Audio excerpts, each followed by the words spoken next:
Our final discussion for tonight is item 11, 1101 West River Parkway. Staff is Mr. Crandall.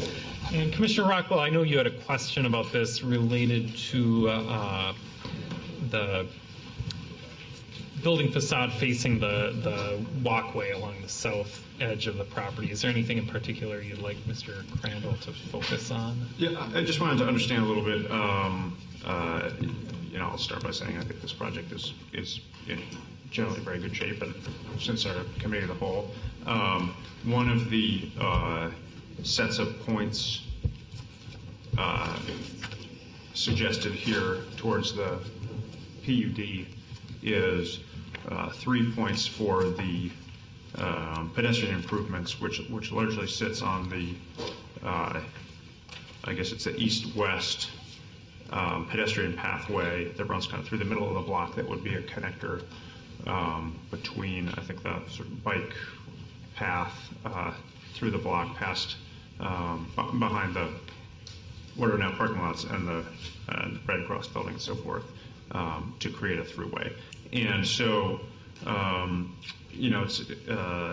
if that is, and I know that staff have been working with the applicant on making sure that that's curb separated and kind of adheres to some or safety standards for what we would consider public rights of way.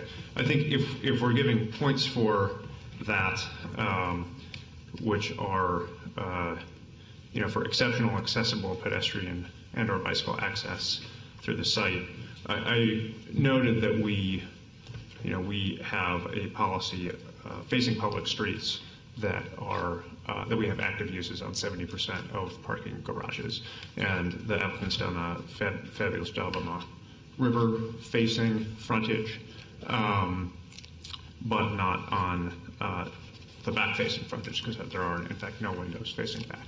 And I know it's a complicated and tight site, but I was a little bit uncomfortable with this being an exceptional pedestrian throughway without any active uses and meeting that definition. And I think there are other ways that could be fleshed out, maybe with more greening, or one of the reasons that we are encouraging pedestrianism is sustainability. There could be other ways to meet some of that intent, because when it comes for alternative compliance, we grant alternative compliance if the alternative meets the intent of the chapter. And the site plan includes amenities that meet that, and I'm just not sure what the alternative is here. So, right. Mr. Crandall. I'm happy to address that question specifically. I know it seems like we have a lot of folks here for this project, so it might be helpful to just provide the context a little bit. Yeah, I think it's fair to have a brief presentation. Okay. And then I'll get to that specifically, Commissioner Rockwell. So the project before you is at 1101 West River Parkway. The site is currently zoned I-1 and also has the downtown parking overlay, the downtown height overlay, and the industrial living overlay. The applicant is seeking a conditional use permit for a planned unit development for a 124 dwelling unit building, functionally a 41-story building, technically a 48-story building with how the zoning code defines a story, and which also includes a proposed 12,300 square feet of commercial space. The applicant's also seeking a variance to reduce the rear yard from 99 feet to 40 feet for that requirement. That's along the south property line. A variance to increase the maximum height of a fence along the east and north property line from 8 to 10 feet. Site plan review and preliminary and final plat. I know that the applicant team is here, and they can probably answer specific questions also, so I won't go through a lot of detail with the design, other than to say that the current site is occupied by a 4-story office building and surface parking lot. The applicant is proposing to develop a surface parking lot with the new proposal and to replat the land. The new plat would create access to the new structure via 11th Avenue, So there'd be a driveway accessing all of the parking on site off of 11th. And then as a part of the planning and development application, the applicant is proposing a number of amenities, one of which is a pedestrian plaza along West River Parkway in between the new proposed tower and the existing office building. And you can see that it's the darkest area here in the site plan, as well as the walkway that Commissioner Rockwell mentioned, which is along the south property line connecting between 11th Avenue South and the property immediately adjacent to the east.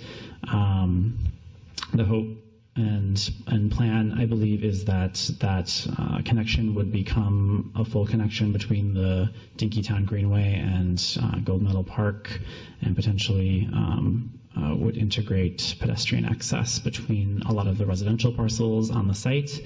One of the recommended conditions of approval from staff was to move the proposed pedestrian pathway that was originally proposed through the surface parking lot to the other side of the surface parking stalls, so that there wasn't conflict between those parking spaces and pedestrian access to the plaza along the West River Parkway. I provided a memo that has a revised site plan and landscaping plan for you that shows the applicant's proposal in that regard. As far as the active uses go, the way that the ordinance is written with regard to active uses is that for parking garages, applicants are expected to meet that standard for elevations that face a public right-of-way. And in this proposal, that only includes West River Parkway. The applicant's not proposing to establish new public right-of-way along the south property line, but the intent and the way that the standard is written for pedestrian enhancements in the plan unit development is that it is enhanced and exceptional pedestrian access through and around the site, both on private property and on the public right-of-way. So staff felt that that condition was met and that it is not specifically tied to its adjacency to active uses in this case. The applicant has worked to implement active uses along that West River Parkway after receiving feedback from this commission and from staff that that would be the only acceptable outcome for a proposal of this size. There are some details provided in the application for the fence variance. This is a fence along West River Parkway and along the east property line enclosing the proposed vehicle court. And then there's a diagram sort of displaying the different amenity proposals that the applicant is proposing as a part of the planned unit development. The exceptions that they're seeking to the zoning code through the PUD are for building height. So in the I-1, there's a 4-story height limit. In the downtown height overlay, that increases to 6. They're seeking an exception to go to 48 via the zoning code definition of stories. And then I should have just addressed the rear yard variance. That requirement comes from the underlying industrial zoning and is really intended as a safeguard against harmful or noxious industrial uses adjacent to residential uses. The planning department underwent a zoning reform recently where we eliminated that requirement from commercial districts with the intention of enabling residential development that was less encumbered by those large yard variances, with the assumption that those uses are not as harmful to adjacencies. So I hope that addresses some of your question, Commissioner Rockwell, and I'll conclude my presentation there and I can answer specific questions, but also I know the applicant is here to speak as well. All right, and commissioners, are there any questions of staff? Hearing none, I will open the public hearing on this item. I'd like to ask the applicant to speak first and see if there's anything you'd like to add to the staff presentation. Please state your name and address. Yeah, Planning Commissioners, Carl Runk, real estate developer at Ryan Companies. Address is 533 3rd Street, South Minneapolis. I'm joined tonight by our co-developer, Luigi Bernardi, as well as the design architect for this project, Paul Whalen, from Robert Ames Stern Architects. We're happy to answer your questions in more detail here tonight. But we have incorporated, we feel, the comments that were made from committee of the whole very well in terms of, as you mentioned, the active use requirement along West River Parkway as well as in front of the motor court. And the new pedestrian pathway going east and west doesn't exist today in the site, and this definitely creates it's a 600-foot long proposed pedestrian pathway that could connect to the Dinkytown Greenway, as well as a north-south connection. And since committee of the whole, we have also eliminated surface stalls that were part of that staff report at that point. There were, I believe, 6 or 7 surface stalls on the south side of the tower that have now been eliminated. Questions of the applicant? Commissioner Rockwell. Is that along that path, between the building and the path, that's just a throughway to connect through to the front of the building, is that right? That's correct. Okay. If it's shown the north-south pathway you're suggesting or referring to? No, I'm just saying that you come in off 11th, and then you can both walk and drive your car all the way until you're kind of dead end. Correct. Yeah, okay, so you can, right, and then you can, if you're in a car, take a left, and then you're kind of at the front entrance of the building. Correct. Yeah. Right. Okay. And we do believe long term this could be, given this block is, as you know, oddly shaped. It's almost 11 acres, 4 blocks almost together. That we believe, if the future Red Cross owner, whoever that may be, this could connect all the way to 13th and create an inner street that really wanted to be there in the first place. Right. And sorry, and right now, just to clarify, the path, the 600-foot long pedestrian path, it currently begins at 11th, but dead ends at the Red Cross site because we don't have, Correct, obviously, site control. Correct. It does dead end at this time in our proposed design on our property line. Right. Thanks. Right. Commissioner Kronzer. Staying right there, how do you imagine the management of that pedestrian walkway? In terms of snow removal and maintenance? And just access to general populace. I mean, it's designed to be a long-term public connection, but right now it's a private sidewalk. Can you just talk about how you see that being used? We are proposing that the homeowners association maintain and secure and light that pedestrian pathway and driveway along with the motor court and the landscaping. So we do propose it being entirely privately maintained by the homeowners association, given that it's private property, but available to the public. There won't be gates or anything, precluding someone from walking through there. Okay. If there are no further questions, we can move on to some other speakers. And just so I have a sense, how many of you would like to speak on this item? Just a couple? All right, you can decide who goes first and come to the microphone, state your name and address for the record.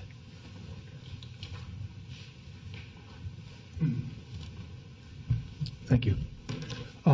Forgive me, this is the first time I've spoken here before, so apologies for any protocol breaches I make. My name is Jim Miller, and I now live at 1240 South 2nd Street, Minneapolis, which is the property, the Legacy, which would be south of the 11 building.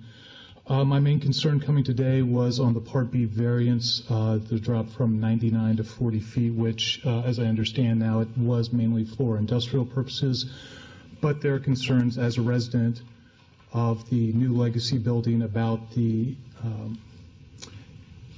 burden and closeness to our new building as well, too. That's the main concern we have, especially with the 48-story portion being directly in front of our new building we have here. Again, I come as a private resident. I don't represent the building. It's a brand new building. I'd say less than 10% of us have moved in, and the majority are not aware of this setback and how close it will be. So I would ask that either denial of that variance or time for further discussion among further residents as they come in, as they're being made aware. Thank you very much. Right, thank you. And is there anyone else who would like to speak? Next speaker. And yes, and please come to the microphone, state your name and address for the record. Good evening. My name is Tim Biltzo. My address is 730 North 4th Street in Minneapolis, and I'm here to speak in favor of the application and staff's recommendation for approval. I'm a resident of downtown Minneapolis, moved here 3 years ago from the suburbs, and am really enjoying the density and the diversity and all the great things that downtown, living in downtown environment is. And I think this project, it will be iconic, and it'll add more diversity in terms of bringing more folks down here. And I support it, and I speak for myself, not other neighbors, but I think it's worth your consideration and support, and thank you. Thank you. And is there anyone else who would like to speak on this item? Seeing no one, I will close the public hearing. And Commissioners, we have several applications before us, starting with the conditional use permit for a planned unit development. We have a total of 5 applications. Commissioner Rockwell.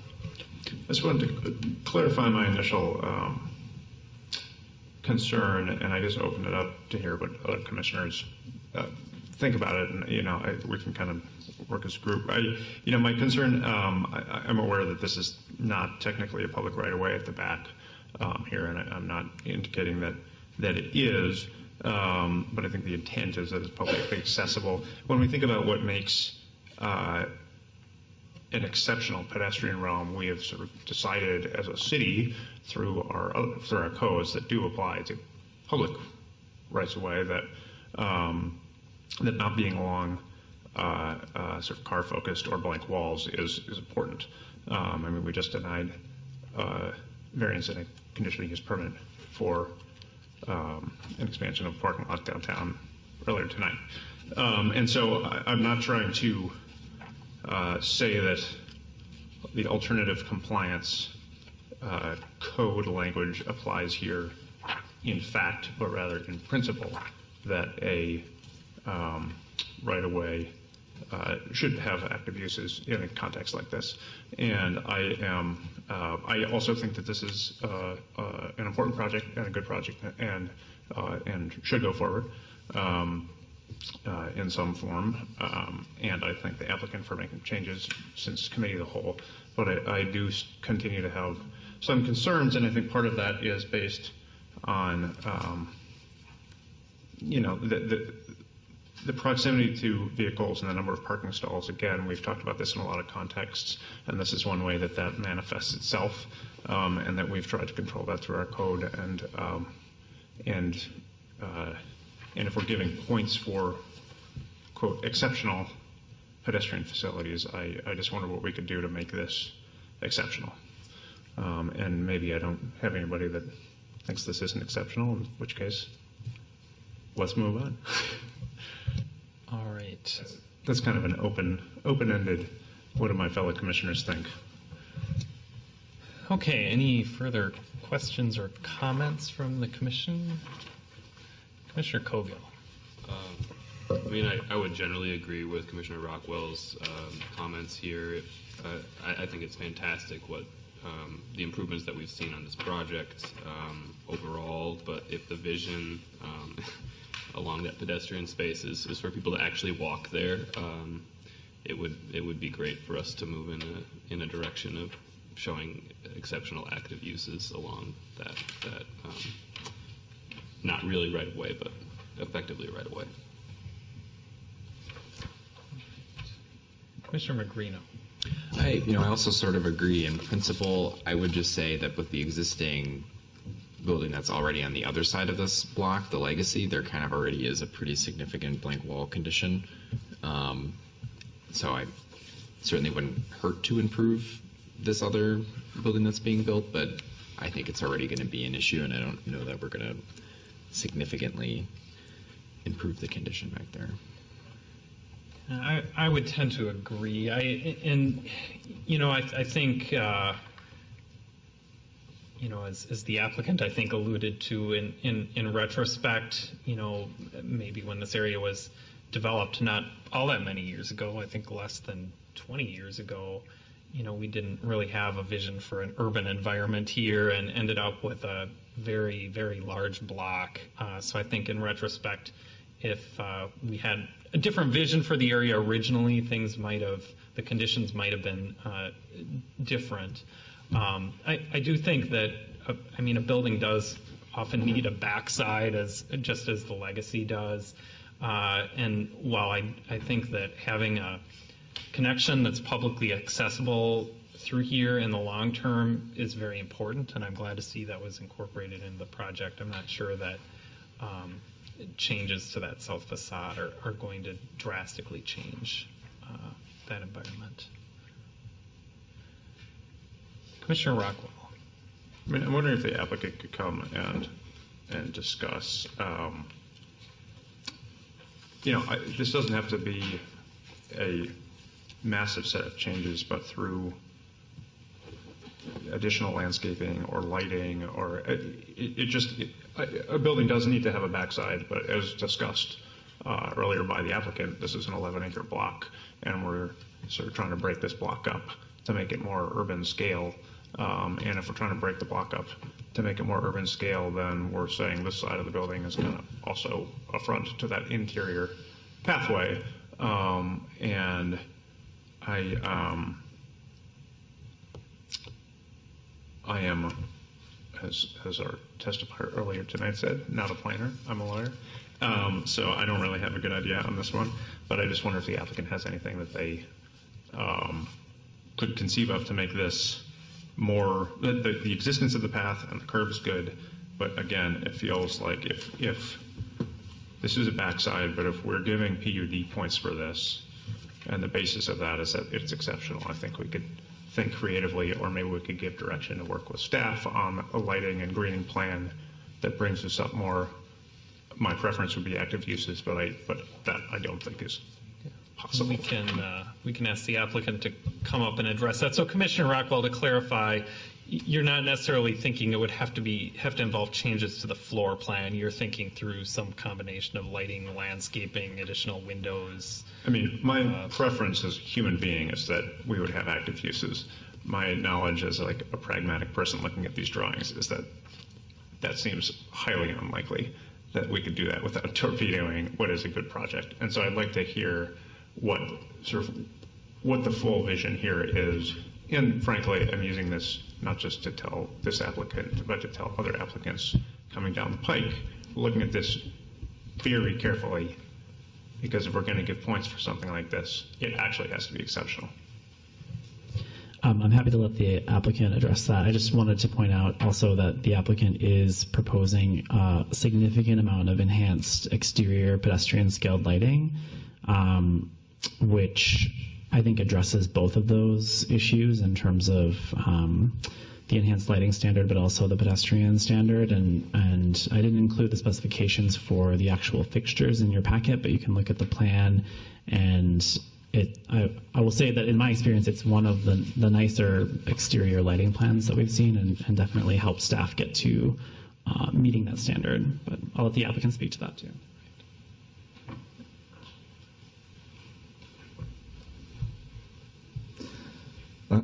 Hi, my name is Paul Whalen, and I'm a partner at Robert Stern Architects in New York. I don't know if you need my home address. I live in New York City. So with respect to the east-west walkway, we're providing a series of low-scale fixtures that would be maybe 12 feet high, 10 feet high, so that they're definitely pedestrian scale, to not car scale, to light that passageway. And we're providing a row of trees all the way down there to sort of create a kind of a space above the walkway, and a green hedge. And then along the south side of the building, we're providing another landscape strip, and we're creating a base to the building to create, so the building doesn't just come down, but we have a string course and a base, and we have a series of recessed panels along the bottom of the building that will bring a pedestrian scale, and they will be uplighted from below so that they'll glow. But the fixtures themselves are going to be on the opposite side of the street. We thought it would be too much to have fixtures on both sides of the street, but the bottom of the building will glow. And then above that, there are additional recessed elements. There are a lot of industrial buildings that actually have sort of recessed panels that break down the scale of the facade. That's the sort of technique that we're using on the south side of the building. So we're definitely not just leaving it as a blank wall. We're treating it as a piece of architecture.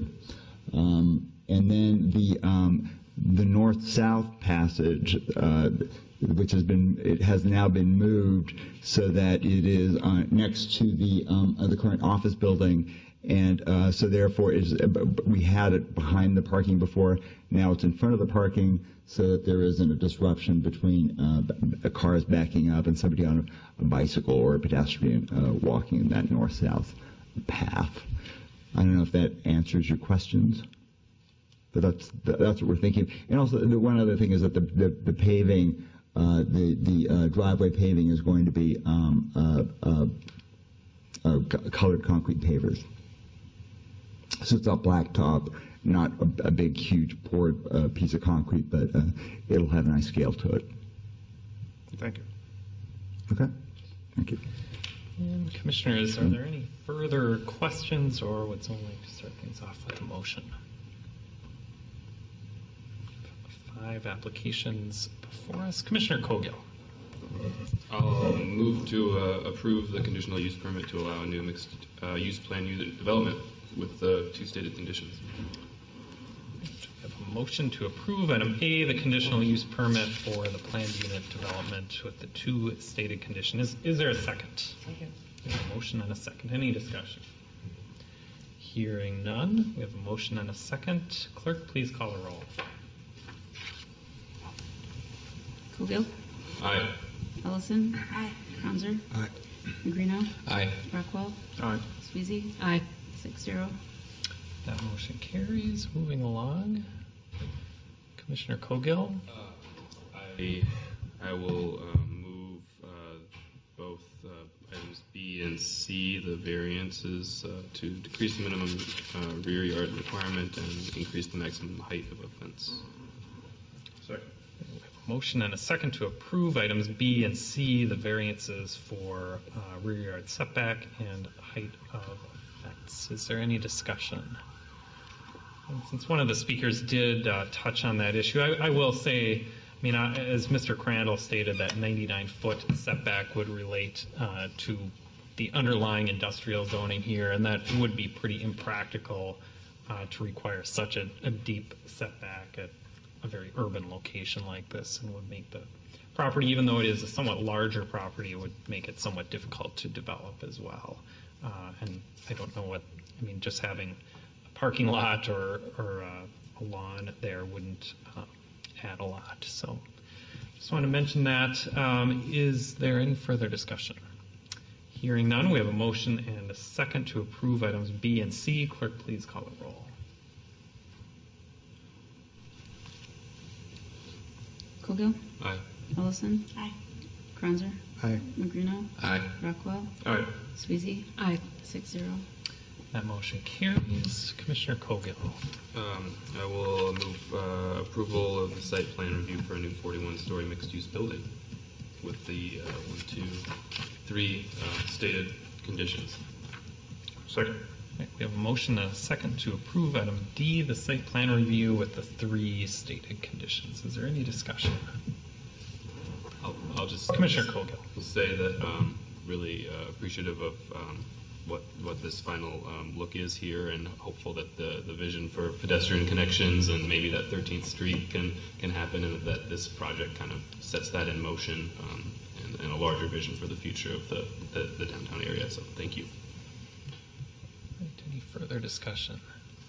Hearing none, we have a motion and a second to approve the site plan review. Clerk, please call the roll. Cogill? Aye. Ellison? Aye. Franzer? Aye. Negrino? Aye. Rockwell? Aye. Sweezy? Aye. 6-0. That motion carries. And Commissioner Cogill, we have item E.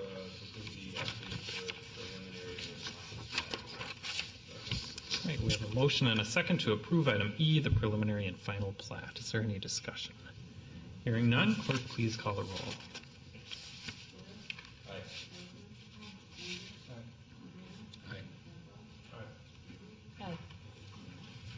That concludes our discussion on item 11. Also